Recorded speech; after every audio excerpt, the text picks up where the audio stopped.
రెండోసారి కూడా against wave కష్టాల్లోనే మళ్ళీ తిరిగి వచ్చాను.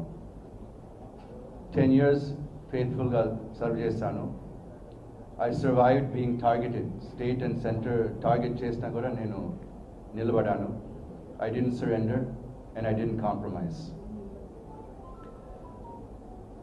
Now, for personal and professional reasons, I need to take a break to set things right. ఇప్పుడే చెప్పాను de-risking, diversification strategy గురించి.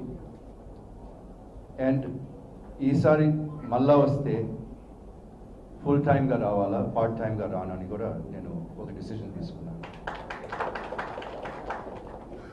బిజినెస్ పార్ట్ టైమ్గా చేయొచ్చు కానీ పాలిటిక్స్ పార్ట్ టైమ్గా చేయలేనని కూడా తెలుస్తా ఉన్నాను. ఇన్ ద మీన్ టైమ్ నేను నిద్రపోతూ ఉంటున్నాను. చాలా ఉండాయి చేసేదానికి. రాముడు 14 సంవత్సరాలు వన్యవాసంకి వెళ్ళారు. పాండవులు 13 సంవత్సరాలు వన్యవాసంకి వెళ్ళారు. మళ్ళీ తిరిగి వచ్చేటప్పుడు ఇంకా స్ట్రాంగ్గా వచ్చారు. నేను కూడా అట్లాగే నీ దగ్గరకు వస్తాను.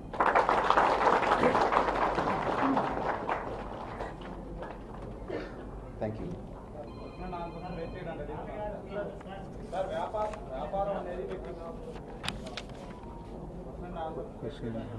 చెప్పండి చెప్పండి. వ్యాపారం అనేది వ్యక్తిగత ప్రయోజనం సార్. రాజకీయం అనేది వ్యాపారం అనేది వ్యక్తిగత ప్రయోజనం, రాజకీయం అనేది ప్రజా ప్రయోజనం. జయదేవ్ గారు వ్యక్తిగత ప్రయోజనం కోసం ప్రజా ప్రయోజనాలు పక్కన పెట్టారంటే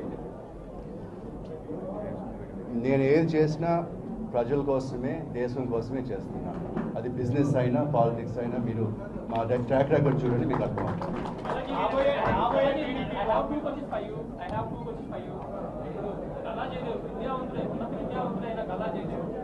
రాజకీయాలు చేయలేక బయటకు వెళ్తున్నాడా, లేదంటే రాజకీయాలు నచ్చక బయటకు వెళ్తున్నాడా, లేదంటే వ్యాపారానికి ఇబ్బందులు బయటకు వెళ్తున్నాడా, ఎలా బాగుంటుంది అంటారు? ఇవన్నీ చెప్పిన తర్వాత మళ్ళీ మీరు క్వశ్చన్ అడిగితే మళ్ళీ మొత్తం స్పీచ్ కాపీ ఇవ్వండి ఆయనకి. నెక్స్ట్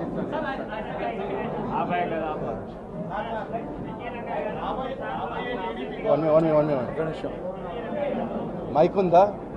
ఇంకొక మైక్ ఉందా?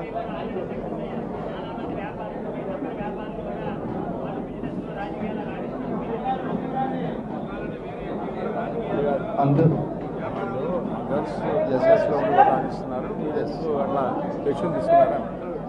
అంటే